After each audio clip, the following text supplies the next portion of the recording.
So let's study how to do dissolution problem. The before that they will ask you this for 12 mark. ये आपको 12 mark के लिए section D में आएगा, part D में 12 mark के लिए डेफिनेटली आपको थर्ड क्वेश्चन यही आएगा. First question not for profit organisation, second it will be admission या रिटायरमेंट प्रॉब्लम, थर्ड प्रॉब्लम हमेशा आपके क्वेश्चन पेपर में ये होगा. So it's a very easy problem. You can study this and you can easily do in your final exam. Okay. So we have a three types of problems in partnership. First one is admission. Okay. We will do. You can watch that in my another video. Then next we have is retirement. Then last step we have is dissolution. So dissolution is nothing but it's dissolving of partnership. Okay. Dissolution का मतलब है partnership को ख़त्म करना, business को and करना, उसको dissolve करना.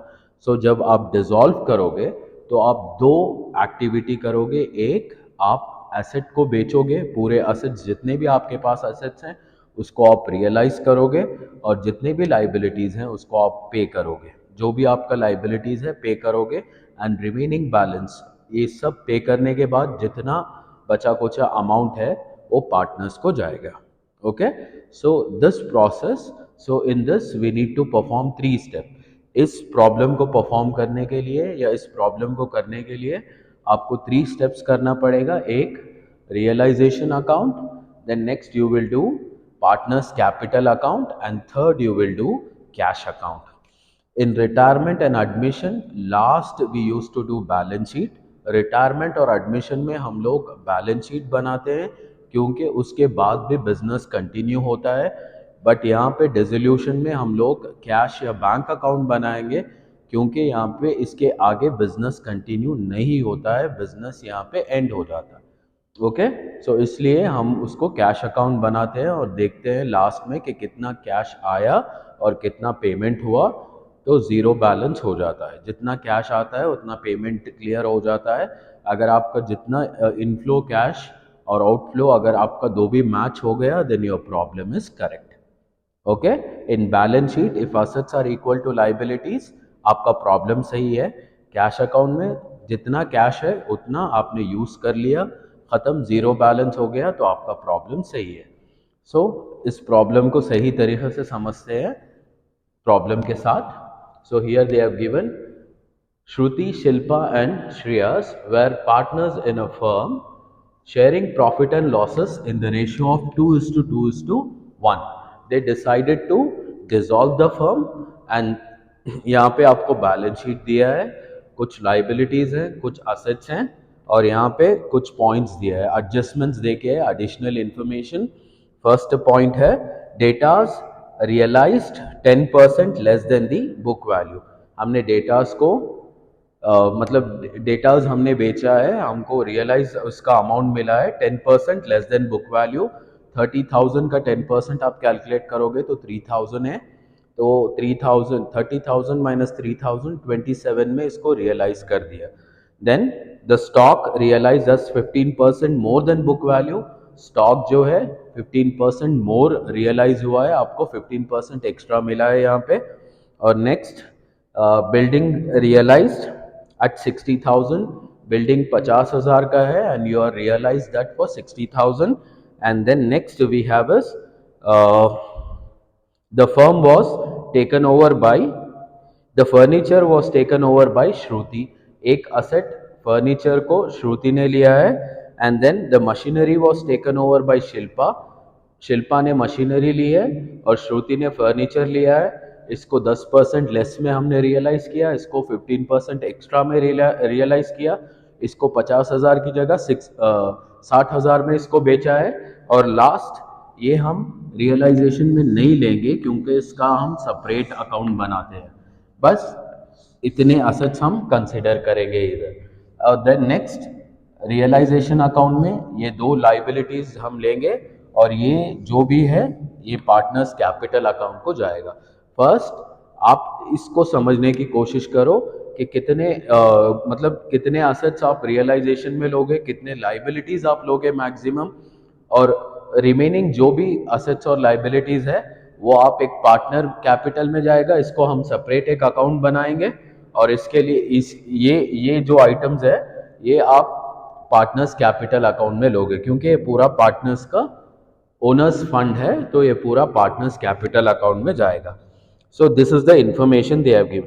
Creditors and bills payable were paid of at discount of 5%. Creditors और बिल्स पेएबल को हमने पे किया, बट इसको 5% डिस्काउंट में पे किया है, तो इसका 5% 1500 होगा, और इसका डिस्काउंट 1000 रुपये होगा. माइनस करने से इसको हमने 19000 पे किया, और इसको हमने पे किया है 28,500. Then cost of dissolution. Dissolution मतलब ये सब प्रोसेस करने में आपको कुछ एक्सपेंसेस इनकर्ड होता है, पूरा असेट रियलाइज करने, पेमेंट करने में, सेटल करने में, पूरा सेटल करने में कुछ एक्सपेंसेस इनकर्ड होता है, उस एक्सपेंस को हम कहते हैं realisation expense. Okay, so realisation expense is an expense we will take in the debit side of realisation account. So now this is the realization account. Okay, so realization account, particulars amount, debit and credit. so realization आप जब बनाओगे, first आप सारे assets को, जो भी assets मैंने mark किया था यहाँ पे, वो सारे assets जो है हम बुक वैल्यू से ले लेंगे, एंड लाइबिलिटीज को हम ऑपोजिट लिखेंगे. ओके, बुक वैल्यू से जो भी बुक वैल्यू है वो पूरा exactly whatever the book value is there, we will write this assets and this liabilities same, but assets हम डेबिट साइड लिखेंगे और लाइबिलिटीज क्रेडिट साइड लिखेंगे, क्योंकि asset debit what comes in and liabilities credit side आता है. Okay, so real account the rule is debit what comes in, and ये liabilities हमेशा हम लोग क्रेडिट साइड लिखते हैं. ओके, देन ये स्टेप हो गया रियलाइजेशन में, स्टेप 1. अब स्टेप 2 हम करेंगे, दैट इज अब यहाँ पे लाइबिलिटीज हम लिखेंगे, जो लाइबिलिटीज हमने पे किया था, डेबिट एक्सपेंसेस, ऑल एक्सपेंसेस, जो एक्सपेंस हम कर रहे हैं अभी, जो पेमेंट कर रहे हैं वो हम इधर लिखेंगे. तो क्रेडिटर्स हमने लिया है 28,500, that is nothing but 5% less. 30,000 minus 5% आप करोगे तो आपको 28,500 आएगा. ओके, देन बिल्स पेएबल आपने 5% डिस्काउंट में पे किया था, तो 20,000 minus 5%, you can do in calculator directly. 20,000 minus sign 5 and click on percentage, you will get 19,000. Okay, so दो लाइबिलिटीज का हमने कंसिडर कर लिया. अभी असेट्स बाय बैंक, जो असेट्स हमने रियलाइज किया है वो पूरा बैंक में आएगा अमाउंट. फर्स्ट डेटास को हमने 10% लेस में बेचा है, तो 30,000 माइनस 10% आप करोगे तो आपको 27,000 मिलेगा. Then stock 15%, you can write 30,000 plus 15%. If you do, you will get 34,500.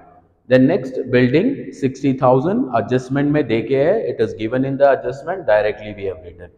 So we have given all this. 3 assets we have realized, 2 assets are taken over by Shruti, furniture और मशीनरी. श्रुति ने furniture को लिया है और शिल्पा ने, इसको हम separate लिखेंगे. We will write this separately. This is sold and we got this much of amount. Okay, this we have sold, but these 2 assets are taken over by the partners. One is Shruti and the other one is Shilpa. So Shruti ने furniture को 20,000 में लिया और शिल्पा ने machinery को 15,000 में लिया. Clear? फिर यहाँ पे एक और चीज है, वो है रियलाइजेशन एक्सपेंस. लास्ट में आप लिखोगे realisation expense. Okay, to bank आप रियलाइजेशन एक्सपेंस लिखोगे, ब्रैकेट में लिख लेना रियलाइजेशन एक्सपेंस 1,500. ओके, जब आप लाइबिलिटीज पे करोगे टू बैंक, जब आप असेट बेचोगे रियलाइज करोगे, जब लाइबिलिटीज पे करोगे टू बैंक, जब असेट्स रियलाइज करोगे बाय बैंक.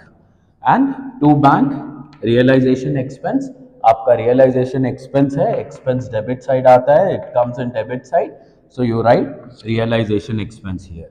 Over, उसके बाद आप क्या करोगे, आप उसको टैली करोगे, write down the total. I guess credit side is more, so write down the total here. You are getting 2,06,500. Write down the same amount here, 2,06,500. Then minus all this amount till here. Till here if you minus, you will get a balancing figure as 5,500. अभी ये 5,500 आप तीन partners में divide करोगे 2:1 ratio में. Okay, सो partners capital account, इसको हम transfer करेंगे. रियलाइजेशन प्रॉफिट हो या लॉस हो, हम उसको ट्रांसफर करेंगे. प्रॉफिट होगा तो क्रेडिट साइड जाएगा, लॉस होगा तो डेबिट साइड आएगा, opposite side. Okay, so now Shruti को 2:5, 2:2:2 रेशो है 2:1. सो श्रुति को 2 डिवाइडेड बाई 5. 2 डिवाइडेड बाई 5 कैसे आता है, 2 + 2 + 1 5. सो 2 divided by 5, 2 divided by 5, 1 divided by 5. सो श्रुति को जाता है 2,200, शिल्पा को 2,200 एंड श्रेयस को 1,100. हो गया. तो रियलाइजेशन प्रॉफिट जो है हम लोग ट्रांसफर करेंगे पार्टनर्स.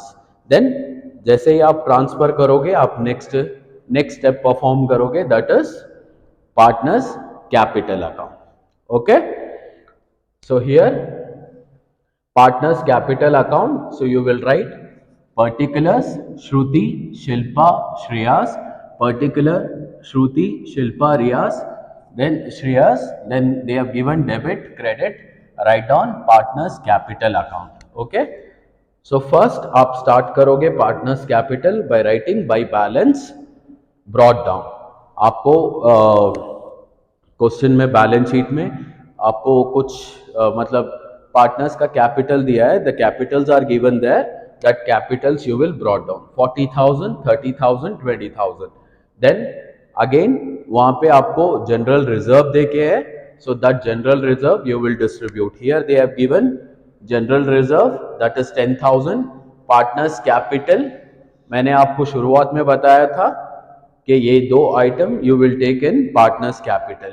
सो रिजर्व यहाँ पे है और ये एक है, and this we will take in bank account. This श्रेयास loan we will take directly in bank account. So general reserve 10,000 है, सो 10,000 you will divide into 2:1 ratio. So 10,000 into 2 divided by 5, 10,000 into 2 divided by 5, 10,000 into 1 divided by 5. If you do, you will get 4,000, 4,000, 2,000. Done. Then next you will write realization profit 2,200, 1,100. Done. So आपने realization profit लिख लिया. Then after that आप उसको total करोगे. Then here अगर कोई asset partner ने लिया हो तो आप उसको डेबिट साइड में रिफ्लेक्ट करोगे. सो टू रियलाइजेशन अकाउंट लिख के you will write asset taken over. So Shruti ने फर्नीचर लिया है, शिल्पा ने मशीनरी लिया है. ये फर्नीचर है और ये machine. Okay, so you will, अगर कोई भी पार्टनर कोई भी असेट टेकन ओवर करता है, लेता है, तो आप उसको रिफ्लेक्ट इधर करोगे. If any partner has taken any asset, then you will reflect here. The maximum items will come here is by balance. First capital लिख लो, then reserve fund लिख लो, and then realization profit. Here asset taken over, realization loss. If you have loss, you will write loss here. Then after that उसको आप tally करो. That side will be more because more amounts are there. So ये side ज़्यादा आएगा, 46,200, 36,100, 22,200. So then after that come the side and you write down the amount. Here it is 23,100. 23,100 total 20,000, 2,000, 1,000. 23,100 इसका 36,100, इसका 46,200. Then आप इधर आओ, इधर कुछ नहीं है, so 33,100 ऐसे ही रहेगा. So here 46 minus 20, you will get 26,200. ये बैलेंस मिलेगा. इधर 36,100 माइनस 15,000, आपको 21,200 बैलेंस मिलेगा और ये बैलेंस मिलेगा। ये बैलेंस आप नेक्स्ट स्टेप में यूज करोगे, that is you will use this balances in the bank account. See, to bank account, हमने इसको बैंक अकाउंट में ट्रांसफर कर दिया। Done. Then now last step we have to do is bank account. Okay, so bank account, जिस जिस जगह भी आपने बैंक अकाउंट लिखा है रियलाइजेशन में और पार्टनर्स कैपिटल में, वो पूरा अमाउंट आप इधर लिखोगे।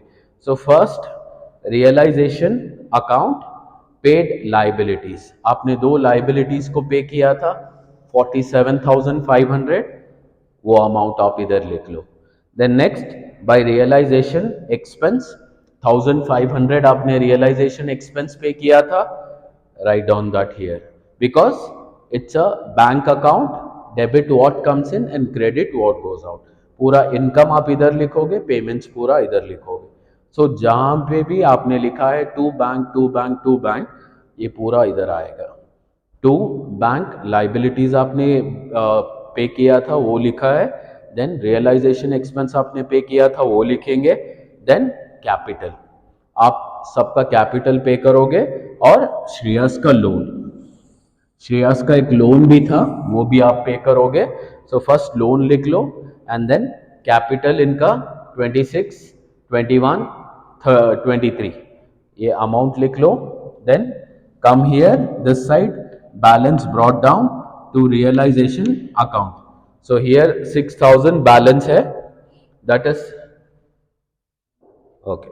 सो इधर आप लिखोगे आपका बैंक बैलेंस, जो बैलेंस शीट में दिखाया था, मैंने आपको स्टार्टिंग में बताया था कि कैश एट बैंक आप रियलाइजेशन में नहीं लोगे, आप डायरेक्टली बैंक अकाउंट में लोगे, तो this balance will be brought down, debit what comes in, so you will start your bank account by writing to balance brought down, 6,000 आपने ले लिया।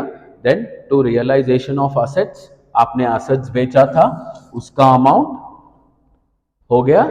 सो by by realisation, by bank account जो है वो आप इधर लिखोगे, टू बैंक अकाउंट जो है आप इधर लिखोगे। देन आफ्टर दैट लाइबिलिटीज का इंफॉर्मेशन, देन रियलाइजेशन एक्सपेंस लिखोगे, देन अगर किसी पार्टनर का लोन है तो वो लिखोगे, नहीं है तो बस कैपिटल्स लिखोगे, अगर है तो वो लिखना, उसके बाद कैपिटल्स लिखना। Then you will start your bank account by writing to balance, जो बैलेंस आपका बैलेंस शीट में है वो बैलेंस आप इधर लिखोगे। देन टू रियलाइजेशन, असेट्स आपने बेचा था, you sold out, you realised all the assets, the assets will be written here the amount. Now you total here, you're getting 1,27,500, when you total this side also you're getting 1,27,500. So if both the side are tallying, then your problem is correct. Done. So here see, total amount we have with us is 1,27,500, और वो सारा total हमने utilise किया, एक liabilities को पे किया, दूसरा रियलाइजेशन एक्सपेंस पे किया, तीसरा हमने लोन दिया श्रेयास का, और फोर्थ हमने दिया, चारवां हमने दिया पार्टनर्स का कैपिटल पे किया। अंडरस्टूड। इनकम कहां से आया आपको, एक तो बैलेंस था आपके पास 6,000, और दूसरा आपने असेट्स को सेल किया, उसका आपको बैलेंस मिला। सो वो पूरा अमाउंट आपने यूटिलाइज कर दिया। Okay, so the brief summary of this problem is, here we are going to end the partnership. So when you end, you need to perform 3 steps. One is realization account. Realization account हम dissolution में बनाते हैं। Realisation का मतलब है assets को पे करना, और सॉरी लाइबिलिटीज को पे करना और असेट्स को रियलाइज करना, बेचना। असेट से जो भी आपका इनकम आएगा आप पूरा पेमेंट करोगे and you will end the business. Okay, so realisation account करोगे। रियलाइजेशन अकाउंट में 2 स्टेप्स है। फर्स्ट, आप पूरा असेट्स डेबिट साइड लोगे बुक वैल्यू में, और पूरा लाइबिलिटीज आप इधर लिखोगे, बट असेट्स में आप 2 चीज नहीं लेंगे, एक गुडविल और दूसरा कैश एट बैंक, ये 2 आइटम्स नहीं लेंगे। गुडविल जाएगा डायरेक्टली पार्टनर्स कैपिटल अकाउंट में, और कैश अकाउंट हम सेपरेट एक अकाउंट बनाएंगे उसके लिए। और लाइबिलिटीज साइड आप लोगे क्रेडिटार्स, बिल्स पेएबल, बैंक ओवरड्राफ्ट। आप दूसरा कुछ नहीं लोगे। Reserves and surplus, partners capital, loan account, आप ये तीन आइटम्स नहीं लोगे, नहीं, sorry, you will not take the three items because all this comes under partners capital account और रिजर्व, जनरल रिजर्व आपको आएगा पार्टनर्स कैपिटल अकाउंट में, एंड लोन डायरेक्टली आप कैश अकाउंट में लोगे। देन आफ्टर दैट फिर डेबिट साइड आओगे, you will write all the liabilities. Credit side आप लिखोगे पूरा असेट्स और assets taken over by the partners, then realisation expense, and then आप उसको टैली करोगे। जो भी डिफरेंस आएगा, अगर डिफरेंस यहाँ है, बैलेंस यहाँ है, तो लॉस है। Credit side balance is loss, debit side balance is profit. Then next step आप करोगे पार्टनर्स कैपिटल अकाउंट। फर्स्ट आप स्टार्ट करोगे by balance brought down, realisation, अगर गुडविल है तो goodwill, then reserve fund and realisation profit. ये चार maximum item यहाँ पे आएंगे। एंड देन अगर कोई असेट, किसी पार्टनर ने कोई असेट को ले लिया है, वो आप इधर मेंशन करोगे। एंड रियलाइजेशन का लॉस आया तो भी आप इधर ही मेंशन करोगे। Then after that tally that and see what is the balance you are getting. That balance you will take in the bank account. Done. So now last is bank account. Bank account में आप you just check where you have written to bank, आप पूरा credit side में लिखोगे क्योंकि to bank all the payments are done, payments हुआ है to bank, तो इसलिए हम क्रेडिट साइड में लिखेंगे। और जो भी बाई बैंक है आप डेबिट साइड लिखोगे। फर्स्ट आप स्टार्ट करोगे बाय बैलेंस ब्रॉट डाउन, जो बैलेंस शीट में बैलेंस कैश एट बैंक दिया है, बैंक बैलेंस, आप वो लिखोगे। उसके बाद पूरा असेट्स आपने बेचा, जितना भी आपको इनकम आया वो लिखोगे। देन आपने पेमेंट कैसे किया वो लिखोगे। Hope you have understood this. Thanks for watching, see you in the next video.